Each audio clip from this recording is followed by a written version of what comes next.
भगत सिंह जी की पवित्र भूमि पर आज यहां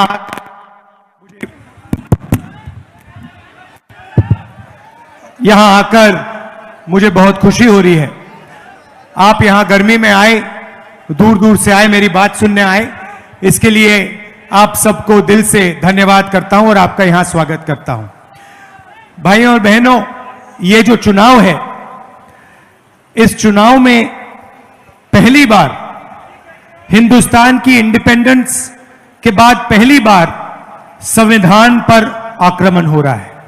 नरेंद्र मोदी जी, अमित शाह जी और बीजेपी के नेताओं ने साफ कह दिया है कि अगर वो चुनाव जीतेंगे तो वो अंबेडकर जी के संविधान को, गांधी जी के संविधान को रद्द कर देंगे, फाड़ के फेंक देंगे। अब सबसे पहले ये जो संविधान है, ये सिर्फ एक किताब नहीं है। और लोग कहते हैं कि ये संविधान आजादी के टाइम बना था, मगर वो सही नहीं है, क्योंकि इस संविधान में जो सोच है वो आजादी से बहुत पुरानी सोच है। वो गुरु नानक जी की सोच है। उसमें हिंदुस्तान के अलग अलग महापुरुषों की सोच है। फूले जी की सोच है, गांधी जी की सोच है, बुद्धा की सोच है, नारायण गुरु, बसवना, अलग अलग महापुरुषों की सोच इसके अंदर है।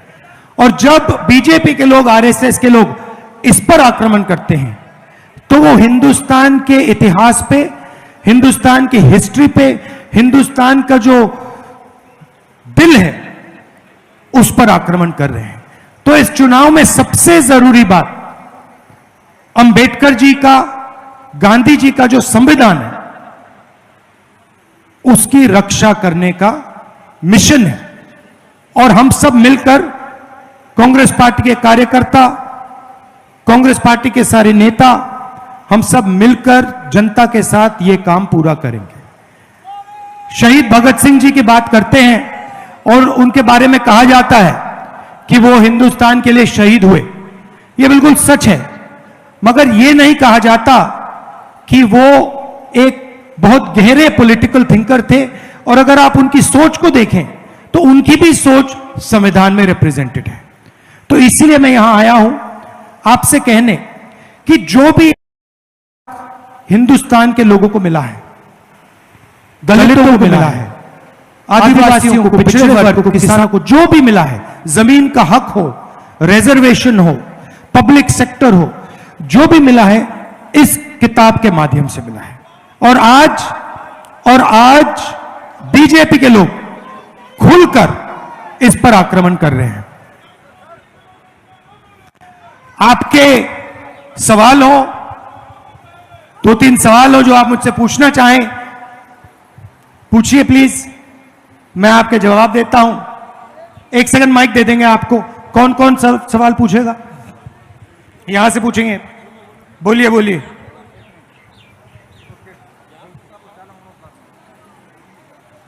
अब बोलो, पूछो पूछो। वाहेगुरु दा खालसा, वाहेगुरु दी फतेह। बेनती ये आ भी तुसी असीं तुहानू कामयाब बनावांगे। नरेगा वालीआं बीबीआं दी 400 रुपया दिहाड़ी होनी चाहिदी आ। बच्चे साडे भुखे मरदे आ, उन्हां नू नौकरियां दवो। उन्हां दे बच्चिआं दी जिंदगी ज़्यादा खराब होई हो। नशे तुसी बंद कराओ। देखिए, थोड़ी थोड़ी मैं पंजाबी समझ जाता हूं तो कोशिश करता हूं। हमने मैनिफेस्टो में लिखा है कि नरेंद्र मोदी जी ने 22 लोगों के लिए सरकार चलाई है, अरबपति बनाने का काम किया है। मजदूरों को आज मनरेगा में 250 रुपए मिलते हैं। 4 जून के बाद हिंदुस्तान के सब लोग जो मनरेगा में काम कर रहे हैं उनको 400 रुपए मिलेगा। हमने ये कह दिया है, हम इसको कर देंगे। दूसरी बात, आशा और आंगनवाड़ी में जो महिलाएं काम करती हैं उनकी जो आमदनी है, हमें लगता है कि वो बहुत कम है। 4 जून के बाद उसको भी हम दुगना कर देंगे। और आखिरी बात, सरकारी ऑफिसेज में, पब्लिक सेक्टर में नया फैशन बना है कि मजदूरी टेम्पररी बेसिस पे, कॉन्ट्रैक्टर बेसिस पे करी जाती है। हम इसको बंद करना चाहते हैं। हम चाहते हैं कि अगर कोई भी सरकारी ऑफिस में काम करे, पब्लिक सेक्टर में काम करे, तो वो कॉन्ट्रैक्ट बेसिस पे काम ना करे, वो परमानेंट बेसिस पे काम करे, उसे इज्जत मिले, रिस्पेक्ट मिले, पेंशन मिले। तो ये भी हम करने जा रहे हैं सरकारी ऑफिसेज में। और पब्लिक सेक्टर में हम ठेकेदारी प्रथा को बंद कर रहे हैं और परमानेंट, जो पहले होता था, परमानेंट नौकरी हम फिर से दिलाने का काम करेंगे। जहां तक आपने ड्रग्स की बात कही है, यह बात सबसे पहले मैंने यहां पंजाब में आके उठाई थी और लोगों ने मेरा मजाक उड़ाया था। और आप बिल्कुल सही कह रही हैं, पंजाब से ये जो ड्रग का मेनेस है, इसको मिटाना है। और इसमें कांग्रेस, ये काम कांग्रेस पार्टी कर सकती है और ये लोग नहीं कर सकते, नहीं कर सकते हैं। तो ये जब कांग्रेस पार्टी की यहां सरकार आएगी, जो आने वाली है, तब हम इसको बिल्कुल तेजी से मिटा देंगे यहां से। वो तो आएगी आएगी आएगी। धन्यवाद। बैठिए।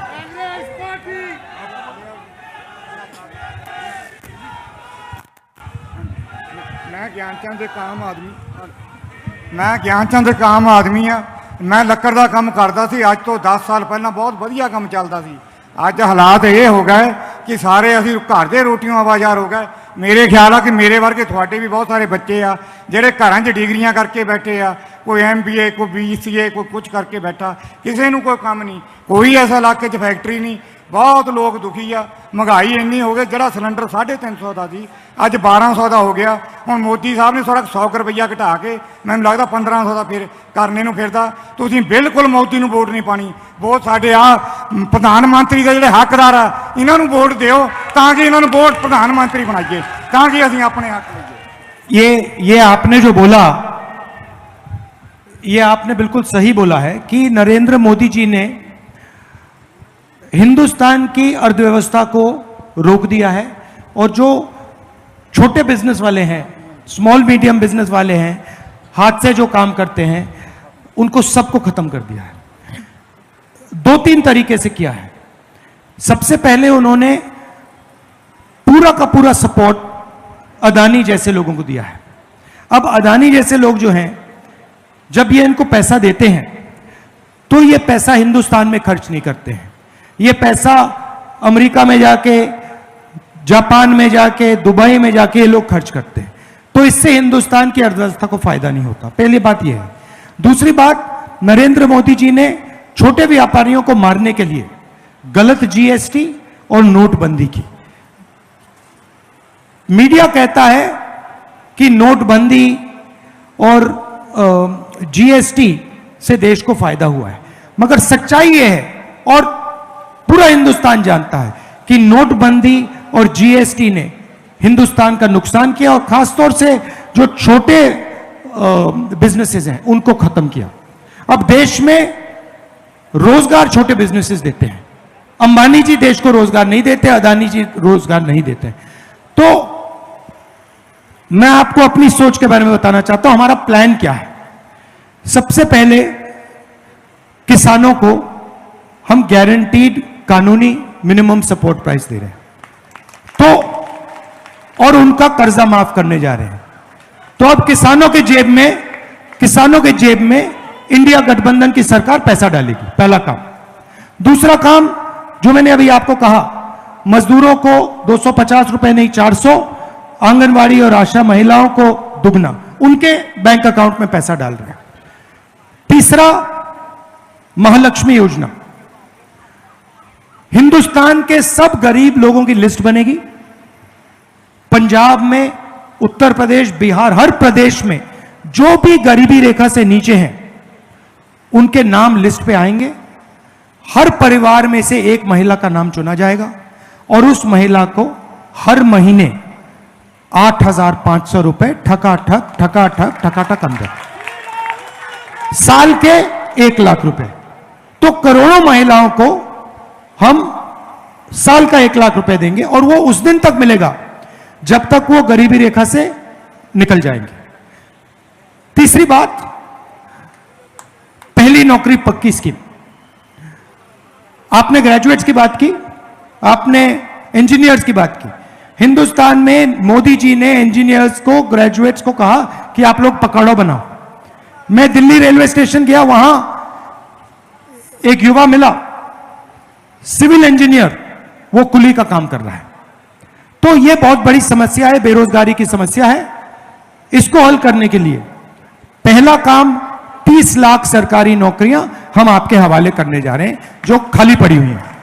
दूसरा काम, पहली नौकरी पक्की, 1 साल की नौकरी पब्लिक सेक्टर में, प्राइवेट सेक्टर में, BHEL, HAL जैसे कंपनीज में, इंडियन ऑयल में, हिंदुस्तान पेट्रोलियम में, सरकारी ऑफिसेज, सरकारी यूनिवर्सिटीज, सरकारी कॉलेजेस, सरकारी अस्पतालों में ये नौकरियां मिलेंगी। ये नौकरी का अधिकार होगा, तो कोई भी युवा 1 साल का अधिकार मांग पाएगा, सरकार को देना ही होगा।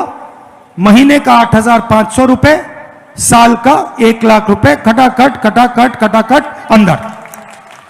अब मैं जानता हूं कि ये मीडिया वाले कहेंगे कि देखिए इंडिया गठबंधन की सरकार गरीबों की आदत बिगाड़ रही है। जब अदानी को पैसा मिलता है, अंबानी को पैसा मिलता है, तो ये कहते हैं देखो देखो विकास हो रहा है, और जब गरीबों की जेब में पैसा जाता है तो ये कहते हैं गरीबों की आदत बिगाड़ रहे हैं। तो मैं इनको मैसेज देना चाहता हूं, आपको जितना बोलना है बोलो, ज्यादा बोला तो 1 लाख के 2 लाख कर देंगे।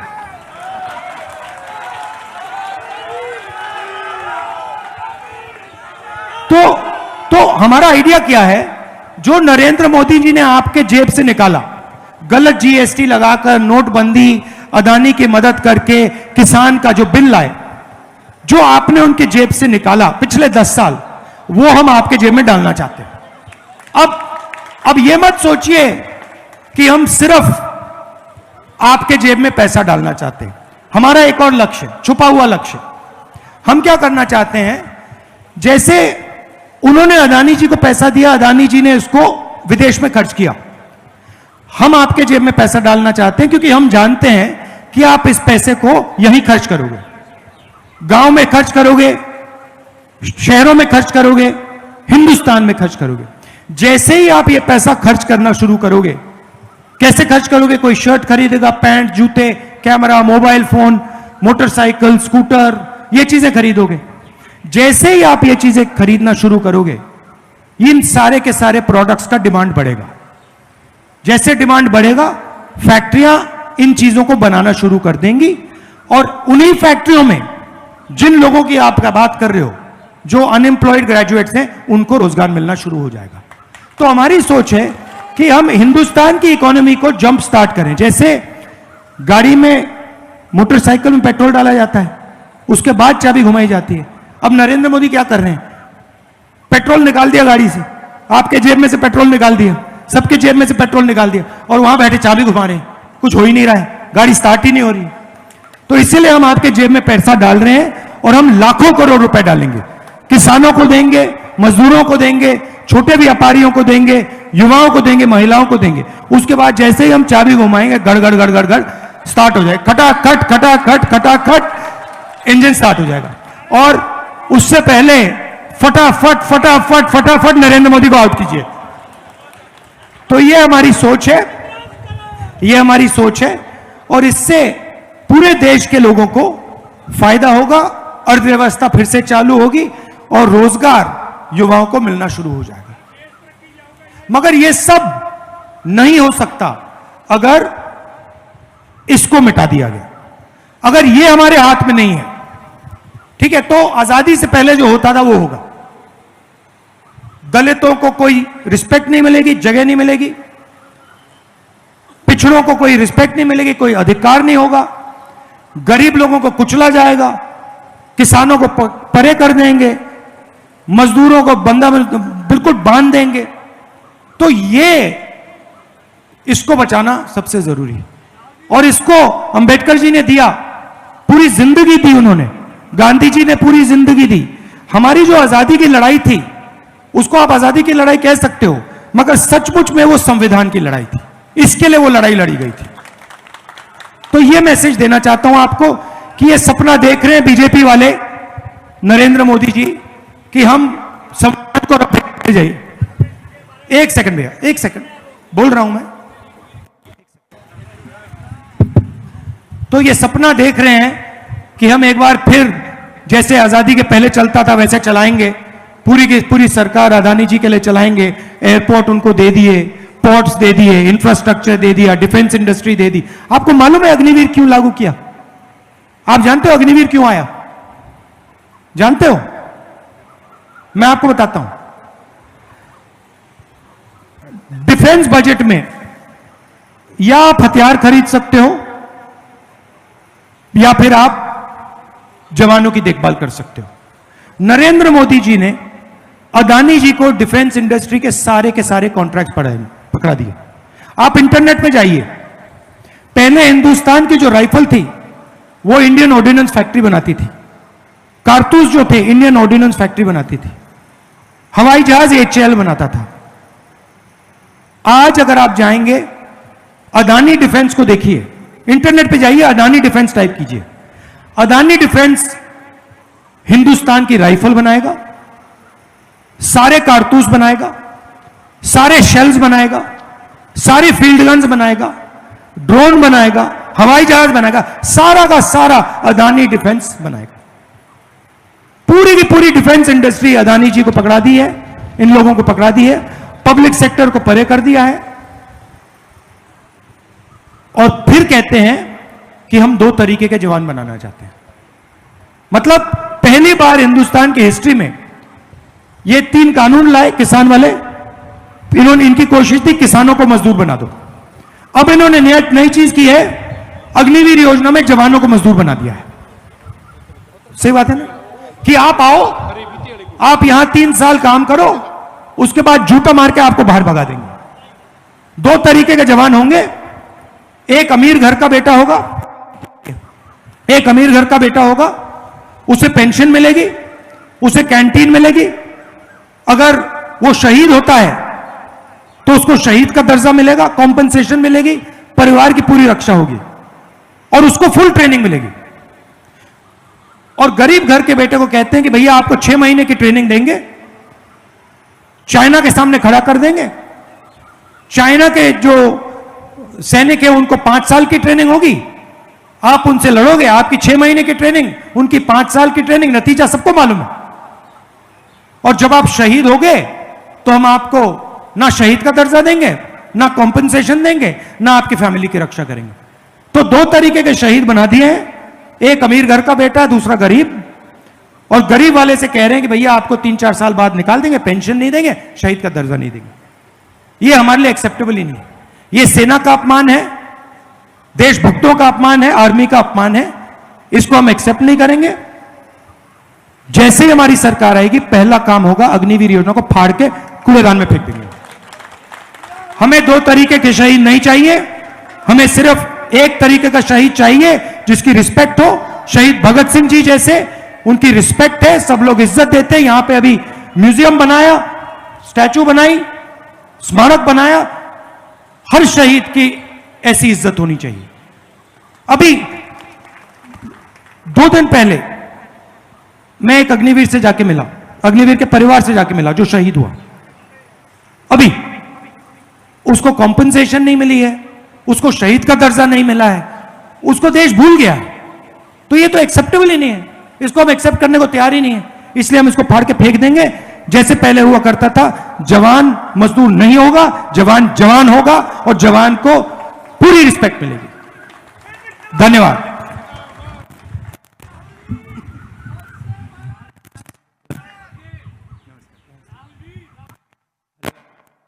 अब बोलता हूं।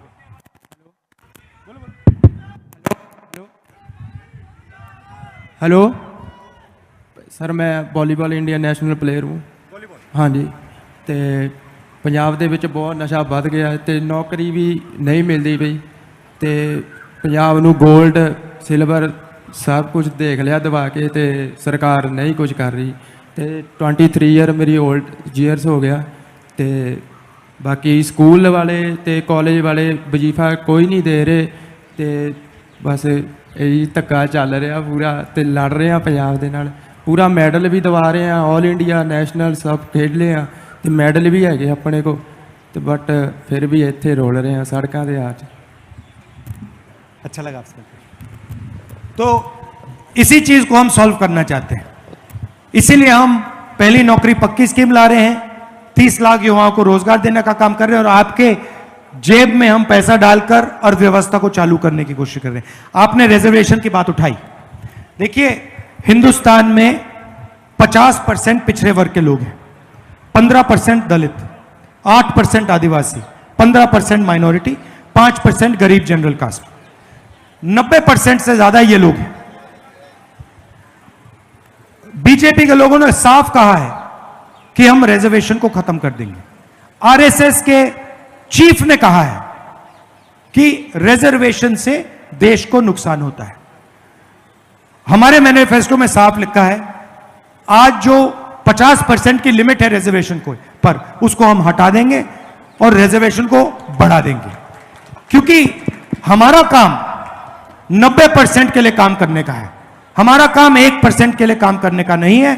हम जाति जनगणना कराएंगे, इकोनॉमिक सर्वे कराएंगे, संस्थाओं का सर्वे कराएंगे और हिंदुस्तान की जो सच्चाई है, भागीदारी की जो सच्चाई है, कितनी भागीदारी किसके पास है, वो हम देश के सामने रख देंगे। आप सब आए, गर्मी का समय है। हाँ एक है, अच्छा। सत्कारयोग साथियों, जवान दे मैं दूसरी बारी दर्शन कर रहा। एक बार मौका मिला सी आदमपुर की धरती ते, अज शहीद आजम भगत सरदार भगत सिंह जी जिन्हों ने इस धरती को अपने खून नाल सिंचिया, उस धरती ते इस जवान का मैं दर्शन कर रहा। इन्हां दे दादी माँ की जो कारगुजारी सी, वो तो असीं बड़े प्रभावित सी। कोई गरीब नहीं सी रुलदा, हर बन का हक मिलता सी, गरीबां नूं नौकरियां मिलदियां सी, गरीबां दे बच्चे स्कूलों में वजीफे मिलते सी, उन्होंने किताबां फ्री मिलदियां सी। ते अज देखो भी की हो रहा। अज साडे बच्चे पढ़े लिखे आ, MA BEd आ, उन्होंने नौकरियां नहीं मिल रही। साथियों, मैं एक बहुत ही छोटे जिहा गरीब परिवार में उठिया, तो मैं तो अपने आप को भाग्यशाली समझदा भी जिन्हां पिंडां दे विच कदी फसल नहीं सी हुंदी। जिला नवां शहर का उदों साडा जिला जलंधर हुंदा सी, ते उत्थे कदी सरदार प्रताप सिंह जी कैरों मुख मंत्री बने पंजाब दे, उन्होंने बेई कढ़वाई, धरती आबाद हो गई, सेम चक्की गई। अज सज्जणों, साडे पिंडां दे विच 25-25 कुआंटल कणक ते 35-35 कुआंटल झोना निकल रहा। पर दुख की गल ये पंजाब के लोग मेहनती आ, ईमानदार आ, पर जेडे साडे ना राजे आ, पहला प्रजा राजे दे वेले सुखी हुंदी सी, अज प्रजा दुखी आ।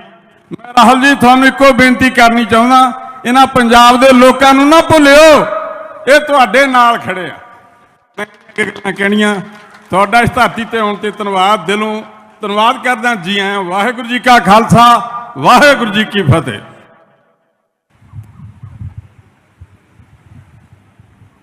हेलो। तो आप सबका मैं दिल से धन्यवाद करना चाहता हूं और आखिरी बात कहना चाहता हूं, 10 साल आपने हिंदुस्तान को प्रधानमंत्री दिया, मनमोहन सिंह जी दिए, और उन्होंने देश को, अर्थव्यवस्था को सही तरीके से चलाया था। तो पंजाब का रोल रहा है हिंदुस्तान को चलाने में। आप हिंदुस्तान को रास्ता दिखाते हो, आप देश को भोजन देते हो और देश को डायरेक्शन देते हो। तो आपकी जिम्मेदारी है कि ये जो आक्रमण बीजेपी के लोग, आरएसएस के लोग आप पर कर रहे हैं, संविधान पर, पंजाब पर, इसको आप रोकिए और भारी बहुमत से यहां पर कांग्रेस पार्टी के कैंडिडेट सिंगला जी को आप जिताइए। आप सबका दिल से धन्यवाद करता हूं। नमस्कार, जय हिंद, सत श्री अकाल।